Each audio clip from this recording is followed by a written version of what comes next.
Alright, it's another day, guys. What's up? How you doing? Yep, they're still working on my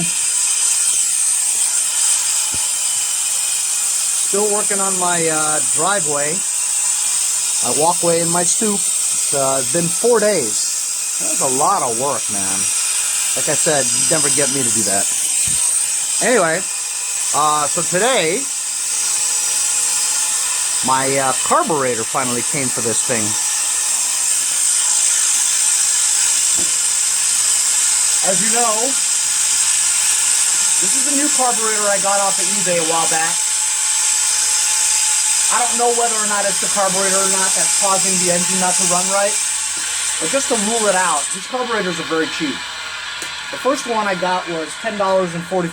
I got that about 3 months ago. Well, I put it in, you guys see, it runs like crap, right? So I ordered another one. This one was like $12.87. And I always choose the one that doesn't have the fuel solenoid in it. I don't like the fuel solenoid. So this one is cool. This one doesn't have one. It's a Nicky carb type reproduction, right? And it looks identical to this one, you know what I mean? With the exception of the solenoid thing. So I'm just going to put this in, to try to start it up and see if it works. Comes with a gasket. Wisconsin, Illinois, gasket. Anyway, so if that doesn't work, I'm gonna have to rip off the valve cover and lap the valves again. I'm gonna check the push rods as well and see if they're bent. If that doesn't work, I'm gonna take the head off. And also, when I remove this carburetor and put the new one on, I'm gonna flip the gasket the other direction, because there was a half moon, 1/3 half moon semicircle, and actually is on the gasket, and it blocks the intake manifold by 1/3. I don't know what that's all about, but apparently the 17.5 ones have that. It came with it, you know. I'm gonna flip that, replace the carburetor with the new one, see if it works. If it doesn't work, I might just go and replace the fuel line again, because this fuel line is kind of old, so I don't know whether or not it collapsed in one section and is limiting the amount of fuel that's going into the carburetor. So that could be it too. As you know, I changed the magneto, no difference. Changed it to a brand new spark plug, no difference. After I check the heads, right, we're going to see if the head gasket is blown, because that's infamous for this type of engine, the overhead valve ones. The gasket usually blows. I wanted to show you guys one more thing. I got this weed whacker a while back from Motherload something or other.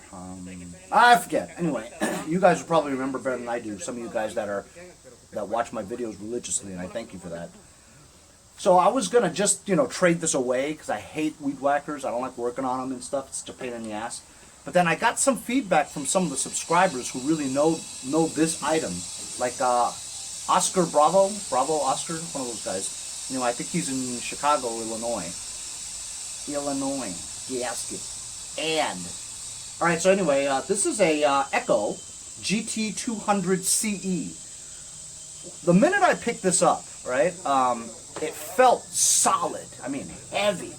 This is heavy. It almost feels like a electric motor, a heavy-duty electric motor. That's what it feels like. Not plastic or anything. I mean, this is, and I believe this thing is made in Japan, is what I hear. This cover here is die-cast metal, man. Solid. The engine seems solid. It almost feels like this is an electric motor that you plug in. Good grip. It actually looks like it's in really good shape. You know what I'm saying?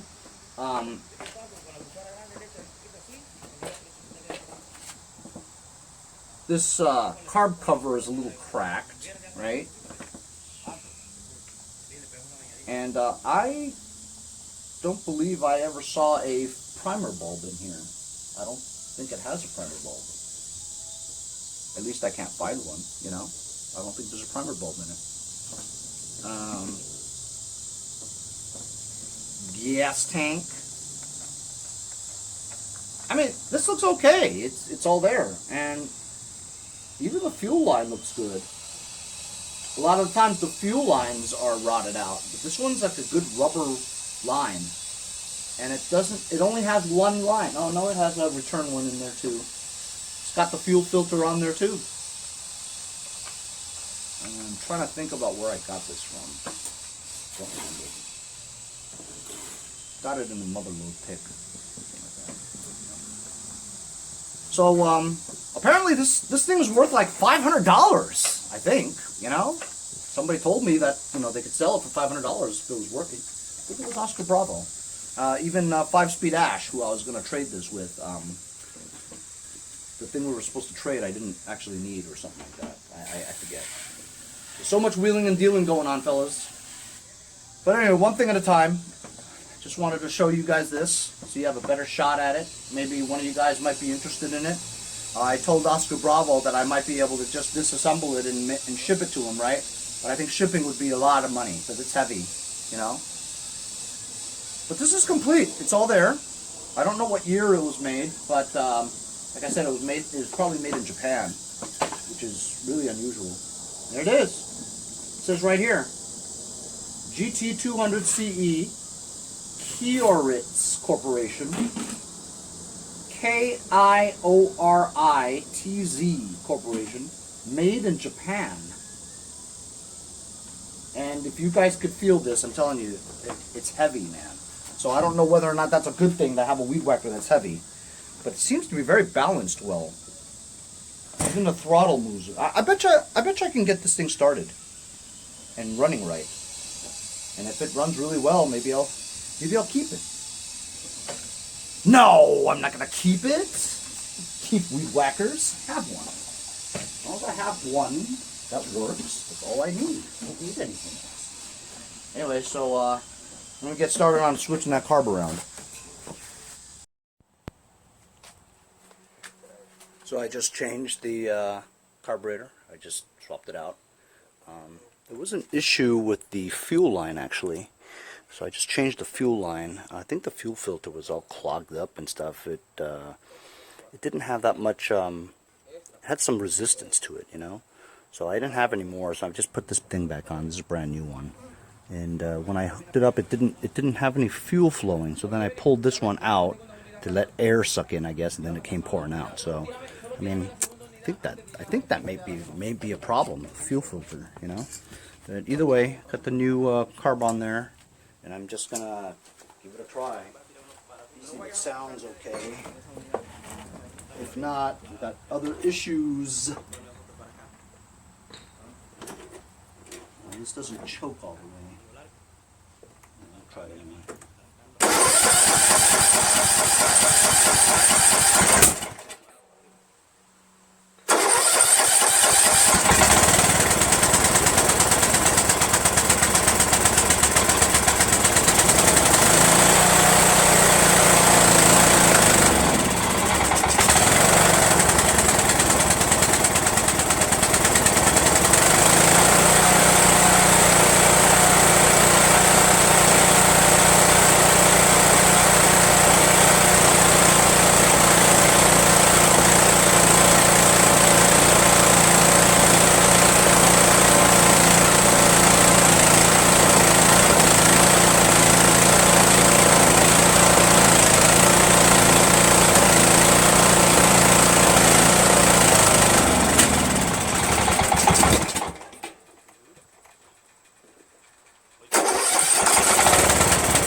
Well, I guess it runs a little better. It still backfires and stuff, you know? I might have to take off the valve covers and check the valve lash. Gotta wait for this to cool down though. Okay guys, so I installed a new carburetor. At the same time I took the fuel filter out because I had a feeling that the fuel filter was causing the fuel delivery problem. So I just put a fuel shutoff valve in place of it. I switched the gasket the other direction so that the 1/3 semicircle half moon thing was on top instead of the bottom, just like it was supposed to be. And so I started it up and it actually ran much better. However, it still backfired at high throttle. So I took the, as you can see, I took the valve cover off and I've cleaned the sides here, as well as this area here, to prepare it to reinstall. Got some RTV blue gasket maker, just a thin bead right over here, and put it back on. I've got my feeler gauges here, and the bottom one is the intake, the top one is the exhaust. You can tell usually by the aluminum push rod over here as opposed to the steel one. The aluminum one is always on the intake part. You know this is the intake because if you mismatch the carburetor with the intake manifold, it goes here. You can see that the exhaust pipe is here, right, going into this one. So this is the exhaust, this is the intake. Briggs & Stratton specifications are for the intake. It is 3 to 5, so I did it 4 10,000ths, and then for the exhaust it's usually 5 to 7, so I use 6. So I've got my feeler gauges here. I've got 4 10,000ths, 6 10,000ths. Remember, I've already lapped these valves when I rebuilt this engine, so we're going to test it again. Nice. And 6 for the exhaust. It's a little tight. It's supposed to be good, you know, because this could be 5 to 7. I've got 6 in the middle, you know, and if it moves like this,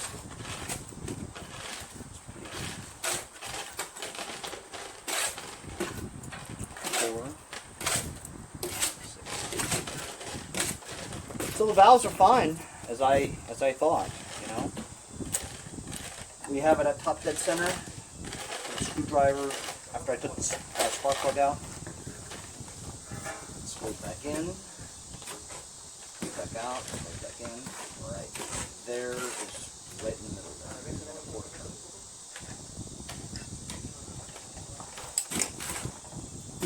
So it really isn't the valves. So I think after I make a gasket for this and put this valve cover back on, I'm going to take the flywheel off and check the keyway. Clean the surfaces. You could use brake cleaner. I'm using Lucas Oil Products parts cleaner and degreaser, multi-purpose, leaves no residue. You could also use coat cleaner or brake cleaner. Just wipe a little bit on a rag, just to wipe the surfaces that you're going to RTV, and that would take off any sticky grease or anything like that. You can see it's a little bit dark. Just go over it again, just so that the surface is clean and not sticky and slippery, greasy.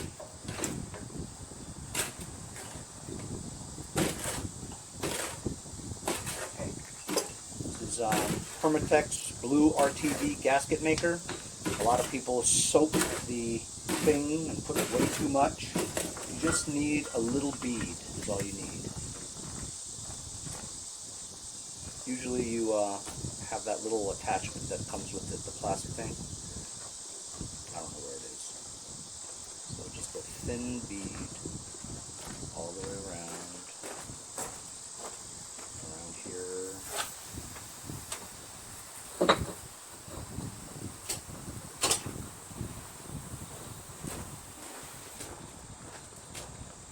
like that. Put the cap back on because I've had it, you know, dry before. I'm just going to take my finger and just rub along it, smoothing it out, even surface.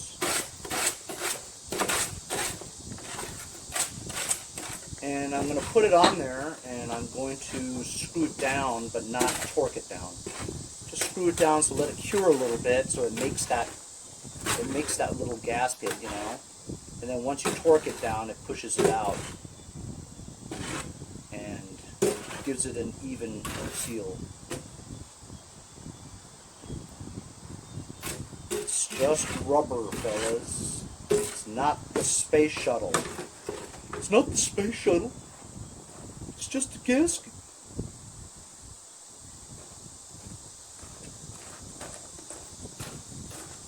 Well, now then, Henry, why are you taking so long to do this? Because it's kind of important. You don't want it to leak, especially since I actually have a busted bolt on here. It's only, valve cover's only been held together with 3 bolts instead of 4 right there. I would try to extract that. I actually have extractor bolts, but I don't ruin something that works. If it's not broken, don't fix it. I mean, I know it's broken, but it doesn't leak, so the purpose is served. If it leaks, then I'll extract the bolt. Get it? Yeah, got it. So I'm just going to put some screws in here, the bolts in there. They're 3/8, and hold it there for a while until it cures. I'm not going to torque it down. I might tighten it a little bit, but I'm not going to torque it down. I know, it's a lot of trouble just to check the valve clearances. There must be an easier way.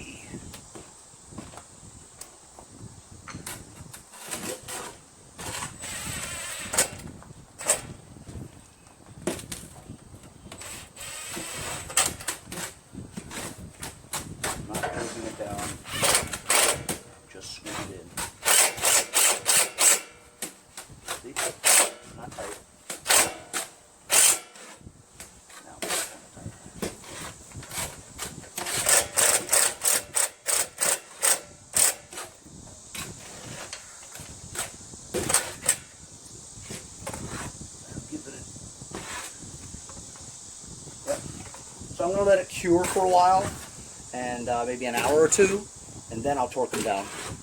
Not crazy torque, just torque, you know. So I'm going to remove that flywheel now. Oh man, it's such a pain. Before I forget, I gotta put the spark plug in it. According to Briggs and Stratton, the specifications for this engine is an RJ19LM spark plug. Even though the spark plug actually wasn't the kind that I just said, it worked. But anyway, my friends over at ProPorts Direct, they sent me a whole bunch of new spark plugs, and I had the RJ19LM spark plugs, you know. So I'm putting in there now so I don't forget, you know what I mean? But I'll tell you what, should I plug this in here? Yeah, I'm just going to plug it in like that. So now I'm going to find a way to take off this mesh grass thing. So it's pretty easy to take off. This little cap just comes off like that. And then you need like a 7/8 or a 15/16 socket with an impact on it.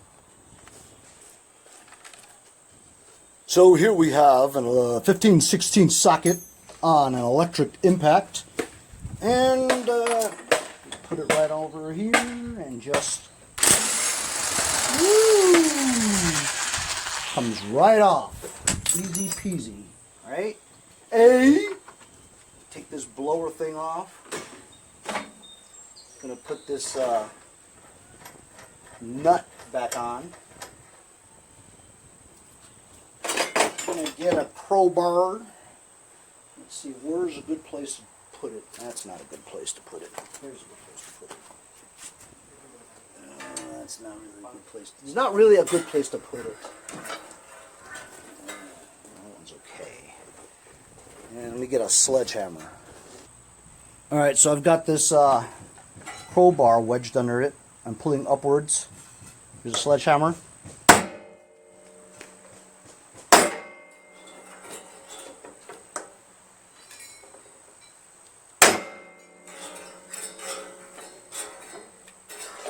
I think that works because there's so much room now.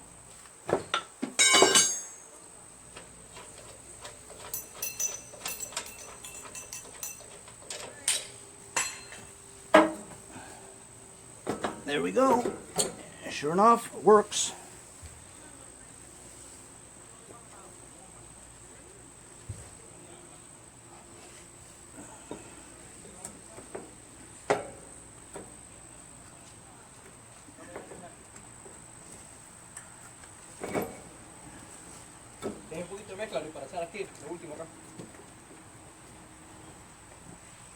Checking the reason why I'm doing this, I'm checking the timing.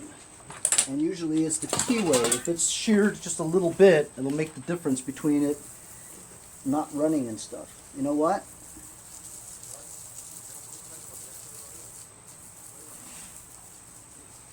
Guess what? I think it is a little sheared.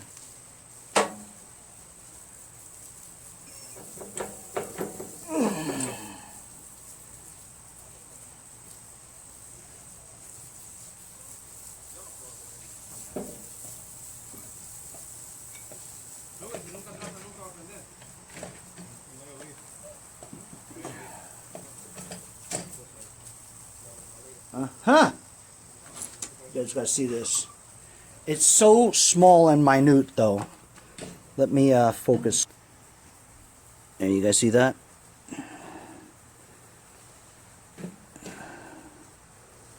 You see that? It's a little sheared. Right there.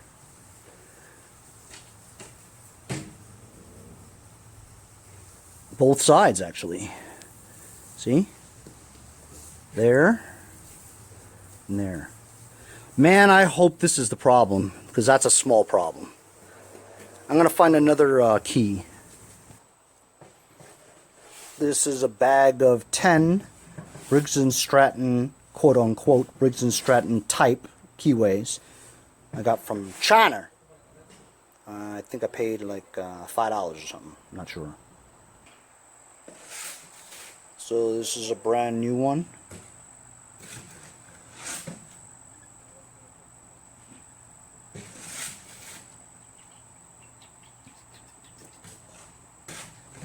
So I'm just going to stuff that in. So I've got the flywheel, it's sitting over there. I've matched up the hole perfectly. I'm going to try to get you in there and show you what I'm looking at. Alright? So here. Keyway comes right out, right? Smooth. You want to make sure it's smooth. Like what I did last time was I think I banged it in there. I'm just going to push it a little bit. And it seems like it doesn't want to go in there. And I don't want to bang it. Yeah, it's really hard to get in there. And I don't want to bang it because when you bang it, you shear it. So you know what I'm going to do? I'm going to put the keyway in first and then put the flywheel on. So I want the keyway to stick on here well, because it can go right there, but it slides down and then goes onto the groove and turns. Not turns, but pops out a little. So I want it to just sit right there, you know, before I put that on. So I've got some of this Lucas Oil extreme pressure synthetic grease, right? Like anti-seize. Just going to put a little bit on here so that it sticks. Just a little bit, you know. So it holds right there without moving. Right there, just like that. Okay. And then I'm going to put the flywheel on. and hope I don't move it.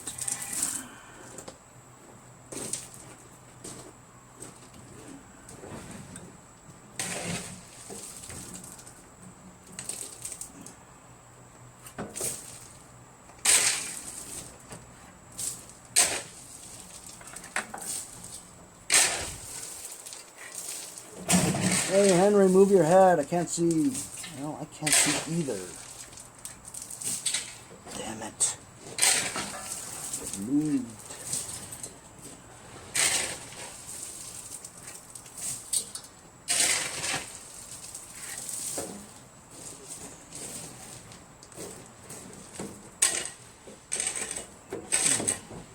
Ooh, I got it. How about that? How about that?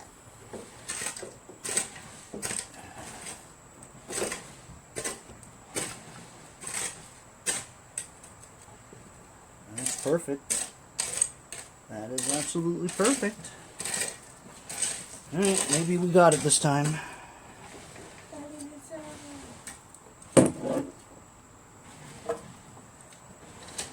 Wait a minute. I'll put this on. Oh, I gotta put this on. Blower.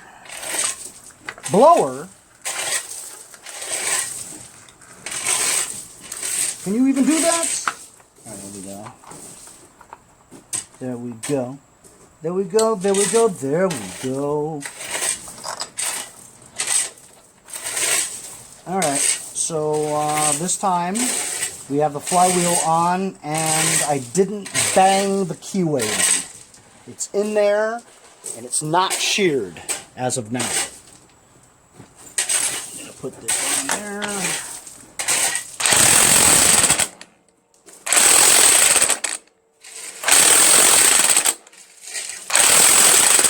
That's it. I don't want to do any more because you won't be able to get it off. Alright. So looky there. I think that worked. So you know what? I'm just going to start it. What do?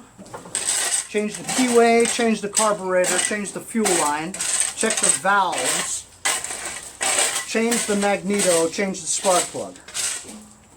I don't know, man. That's a lot of stuff.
what I forgot to do, guys?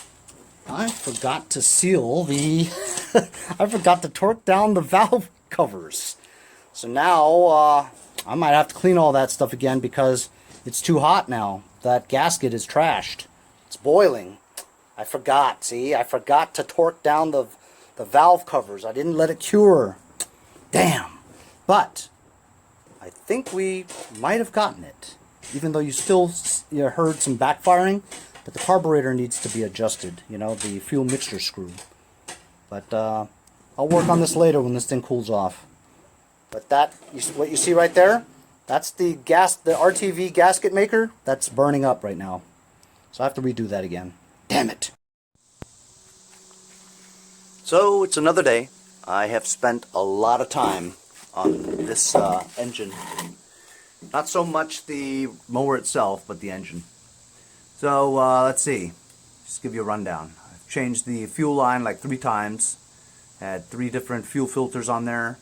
Finally, I just put a fuel shutoff just to rule out restrictions of flow. And that seems to have corrected.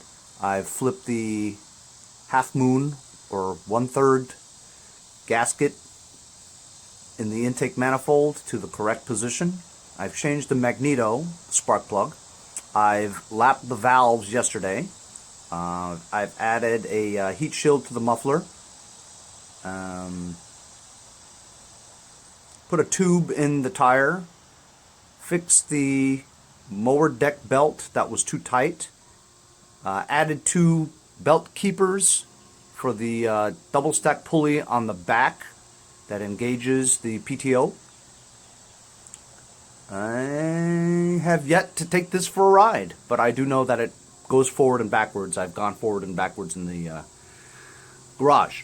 So, a lot of you guys have commented, and I appreciate it. Any advice is definitely helpful. That's the second carburetor that I have on there. It's a Chinese copy. Got it for $12 and something cents. This carburetor seems to be better than the first one. It backfires less. I've adjusted the governor, reset the governor, but honestly there wasn't really much adjustment. It was correct, you know. And a lot of you guys have said, Henry, it's a blown gasket, bro.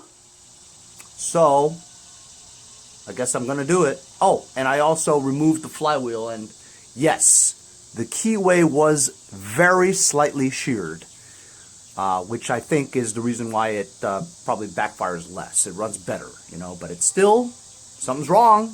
Something's wrong with the engine. So I'm going to remove the head now. But first, that muffler has been sitting there for a while on there, and as you guys know from the heat and the water and the rust and all that stuff, it's very difficult to extract the muffler bolts to get the muffler off of the head. I've sprayed penetrating oil from my friends over at Lucas Oil Products.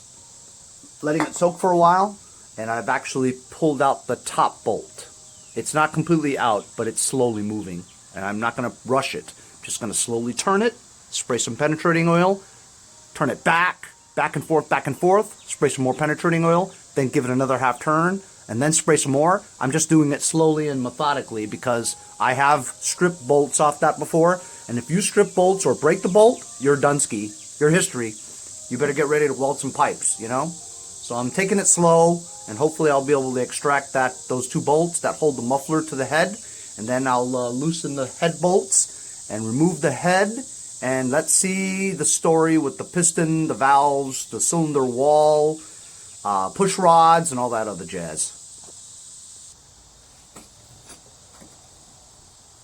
So check this out.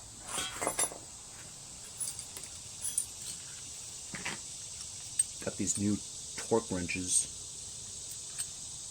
from Home Depot. Well, $11 or $8, something like that. And this is so loose now, it'll come right off. No problem. Yeah, and I also extracted the inner bolt on the bottom there. This was actually easier.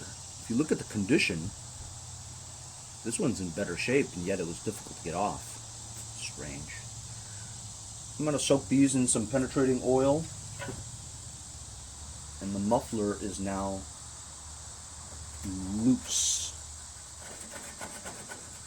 So I'm going to just take off these head bolts, 1, 2, 3, 4, 5, 6, 7, 8, 8.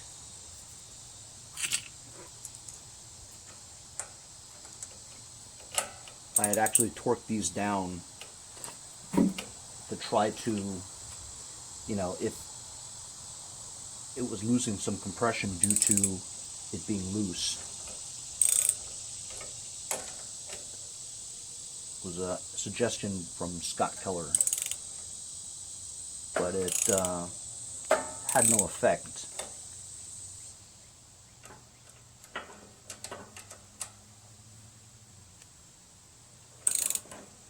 Anyway, so I'll just loosen the torque and then I'll zip them off with an impact. So I've loosened them all.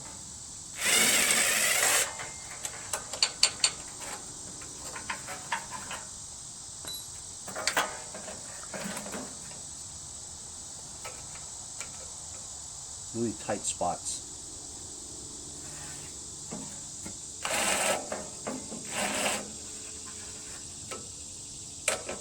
Really tight.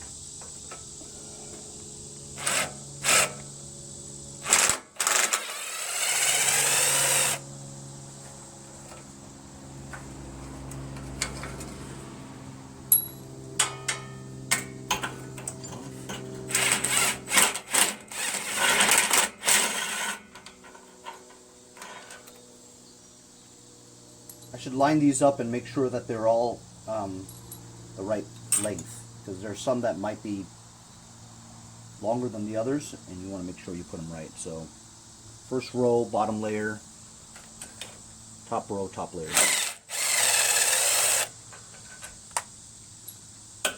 So far they look like they're all the same.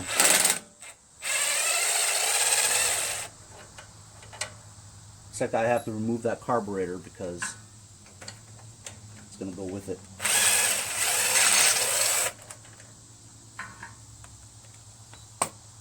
Let me do that. I'm just going to remove it from the intake manifold.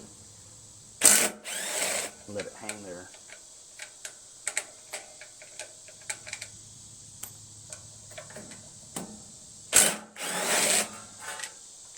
Just let it hang there like that.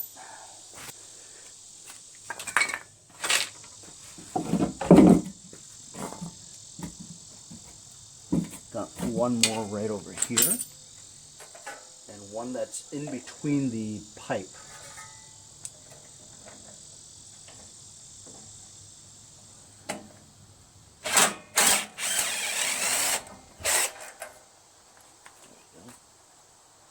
Bottom there, and they're all the same length. The one that's remaining, you cannot use an impact because the muffler pipe is in the way.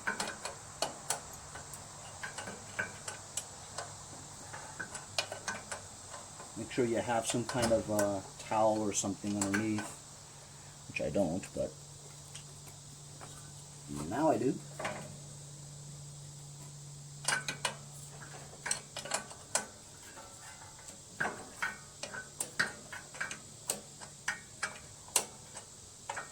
I'm not going to be working on my, I'm not going to be fixing my machines on my new driveway when I get it anymore because, man, just spent quite a lot of money on that project, and I'm not going to just grease it all up again, you know? It'd be difficult not to work outside. Anyway, let me work on this. When I get it off, I'll show you the removal of the head. Okay, I'm close. I wanted you guys to see it when I remove it. I have to hold this up so there's less pressure on the bolt, so I can turn it with my hand. It's loose already, and I don't know whether or not I could save the gasket or not. Now I'm getting resistance. Maybe not. because I gotta go and spend more money on a new gasket. It's always something I don't want to do, remove a head if it's not necessary, but in this case I'm out of ideas, you know what I mean? I've basically done everything to this damn machine, this damn engine, and I just don't know what's wrong with it. Why does it run so yucky? Damn, this last part, just can't get it out, man. And I'm a lefty too, so limited power in turning. It looks like it's coming. I think I got it. Actually, I should never say that I got it unless I got it, because watch, it'll just not, it won't let me. Come on, man. How long is this bolt?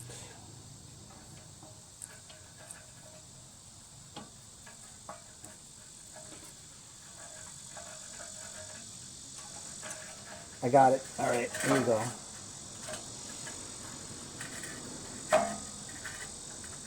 This muffler's in the way, man.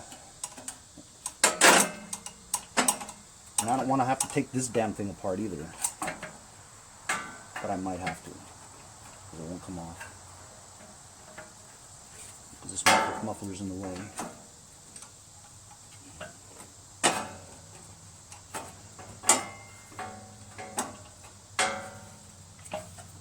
I don't know what's holding this damn muffler on here. Is there some other kind of bolt?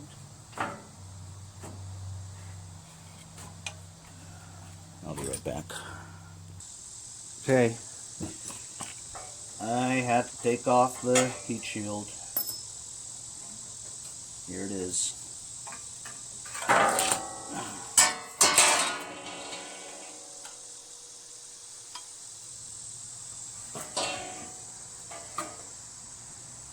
Here's the push rods. The aluminum one is on the bottom.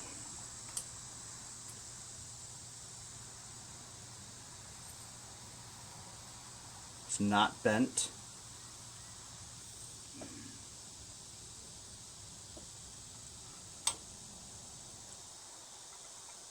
Top one steel for the exhaust.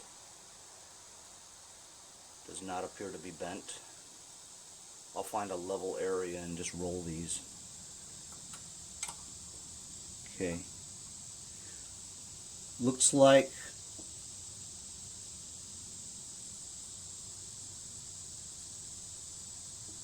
it came off pretty easily without the gasket getting torn, so I might be able to save the gasket. And just from looking, there is a scoring area here that normally, right there, normally there is, when the gasket busts, it is right there. And I do see some scoring there. So I'm going to try to remove this gasket without ruining it. You get a razor blade or something like that. But you guys might be right.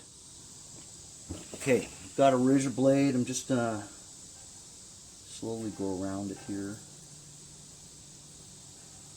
just so I can hopefully, if the gasket is not busted, I can at least save it and put it back without having to buy one. Because if I do go and buy one, well, it's going to be about $10 and I'll wait a week. And this is taking up enough space in my garage as it is. I barely have any room to work in here.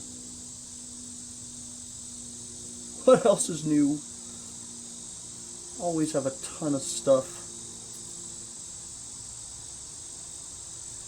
Years ago I would, just grab anything that was available for free, And then now I actually see stuff that is so old that I wouldn't want it, And it's too far for me to go get it. Or if the item is, far away from me and it's already on the curb, usually if it's listed on the curb already, by the time I get there, it's not going to be there. Because there are hustling scrappers out there that grab any piece of metal you can find. And then there are guys like Pete Lombardi and Nick who scour that stuff like I do. And it'll be gone.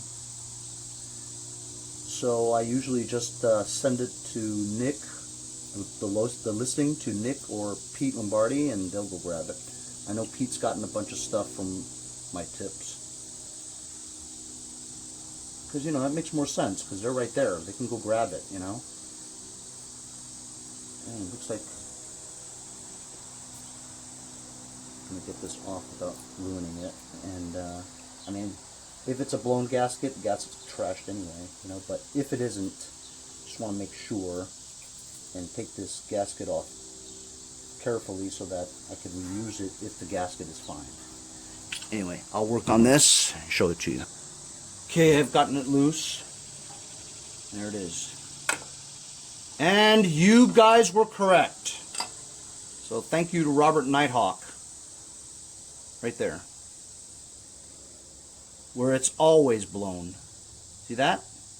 It's always blown right there. So that was my problem. I had a blown gasket.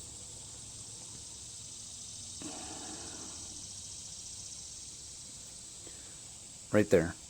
This is where it always happens. It's a bad design. Because this is such a thin area, you know what I mean? This area is such a thin area, and they make the gasket so that it only takes up half that spot. What they have to do is this has to cover the whole area here, not just half of it. You see how this is so, see how this part here is so clean? It's because there's no gasket there, you know what I mean? So basically, this spot right here is taken up by only like 40% of the area. They should make a gasket that fills this entire thing. The entire half-inch width of this area here should be covered with a gasket, not just 40% of it. So that's a stupid design by Briggs. And that's the reason why, hey, you never know. Maybe they designed it that way, right? So that you'll continuously spend time changing gaskets. So it's good for the industry, right? The small engine repair industry. So they'll always have work because they're changing gaskets all the time. They'll sell more gaskets. Maybe they did it on purpose. But then again, the reputation of it is not good, right? You have a reputation of having it, you know, Briggs & Stratton engines always blowing a gasket here. That's not a good reputation. If you wanted a good reputation, you would make things right and then not have people have to go and fix it all the time. You know what I mean? But if the gasket was blown on these Briggs engines, it would be right there. So this is very typical, you know. I couldn't use this gasket anyway because it's busted over here, see? So I'm gonna have to order a new gasket, and hopefully this cures my problem. If it doesn't, I'm gonna throw this engine off a bridge. Should I throw it off the George Washington Bridge, the Manhattan Bridge, the Brooklyn Bridge, or the Ed Koch Bridge? The Ed Koch Bridge used to be the 59th Street Bridge, but they changed it to Ed Koch. Ed Koch is the former mayor of New York City. I've actually met him a few times. Nice guy. Anyway, so that's that. This is going to sit here for a week while I order a new gasket. A new gasket. I'll resume the video in another part. But hopefully you guys will join me on part 4, episode 4 of this Yard Machines 17.5 42 lawn tractor, which seemingly needed everything. But then again, I've spent a lot of money on this engine so far. This engine had the bad synchro balancer. Well, I spent about $110 on a new starter, stator, 2 carburetors. Starter, stator, 2 carburetors. I had the magneto on hand, but oh, the synchro balancer, oh, the camshaft was also trashed because the decompression lever was busted, and you can't just change the decompression lever. You have to buy the whole cam. So I bought a cam, synchro balancer, starter, stator. I spent over $100 on this damn thing. So now I'm going to spend another $10 on it. So I'm in this engine for like 130, something like that, you know. But whatever, you know, I wanted to get it going, you know. And actually, if you think about it, a 17.5 engine for $130 is not a bad deal. But either way, I'm going to wait for a gasket, and I hope you guys will come back and stay tuned for part 5 of my trying to get this yard machines on the road, running and mowing fine. See you guys next time on Mowers and Blowers. I wanted to show you guys the condition of the cylinder. Smooth.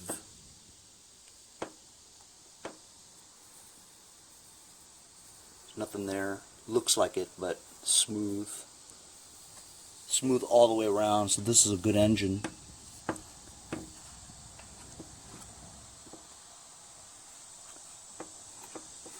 I'm going to put it to top dead center here.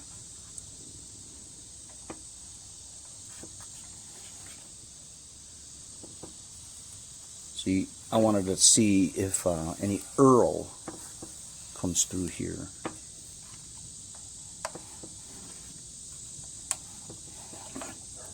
And it doesn't. Usually if you have bad rings, oil will come out and sit there for a while. But it looks good. So I'm going to put it to top dead center right around there, right? And I'm going to grind this whole area nice and clean. These little pins here come out.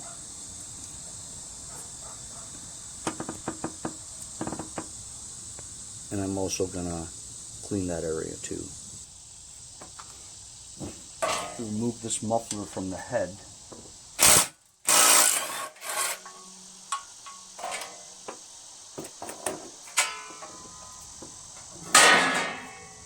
There's the muffler.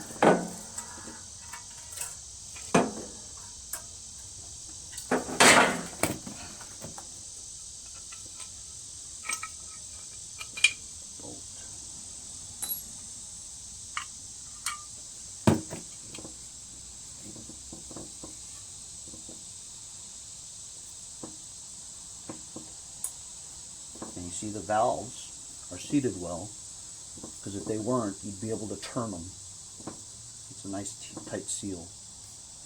I'm definitely going to clean all this stuff too.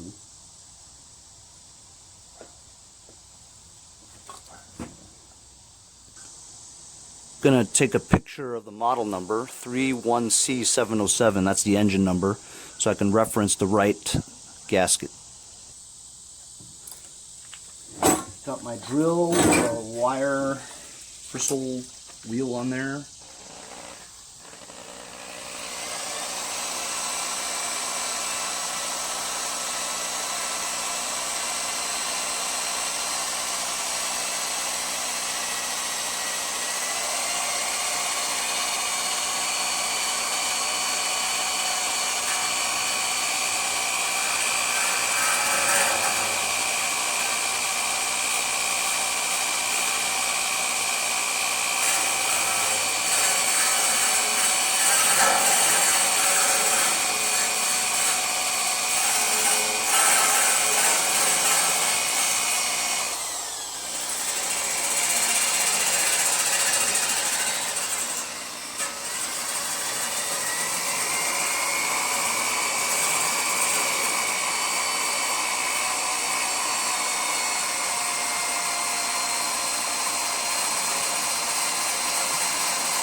Man, that looks good, huh? Takes a while, but you know, you want to get it nice and clean. This was that area where the gasket blew, so now it's nice and smooth.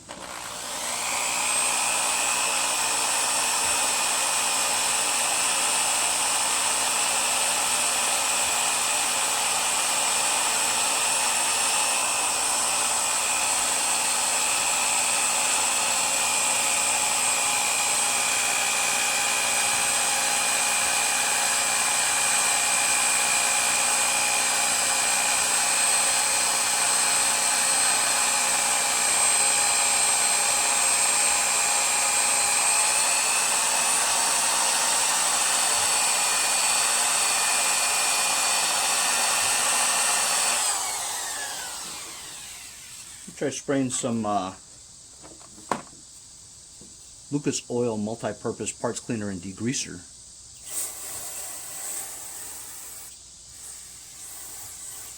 There's a lot of crap inside of here too. This is all going to be brand spanking new by the time I'm done with it. Hopefully.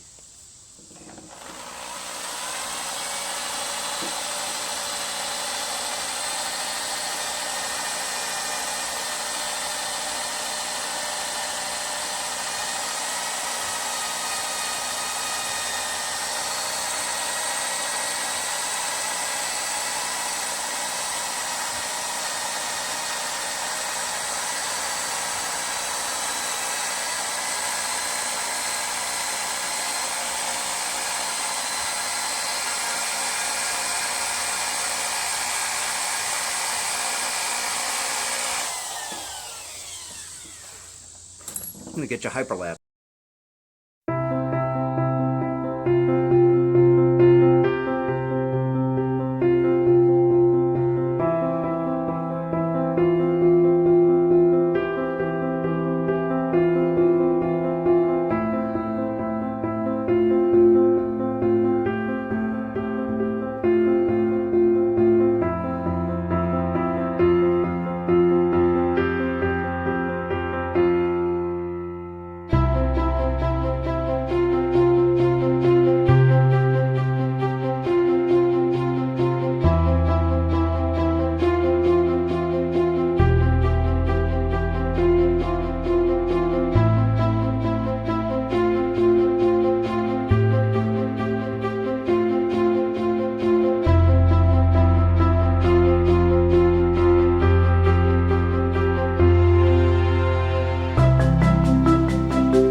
Hey guys, support my channel, buy a sticker. Also follow me on Instagram @MowersBlowers. Check out my website, mowersblowers.com.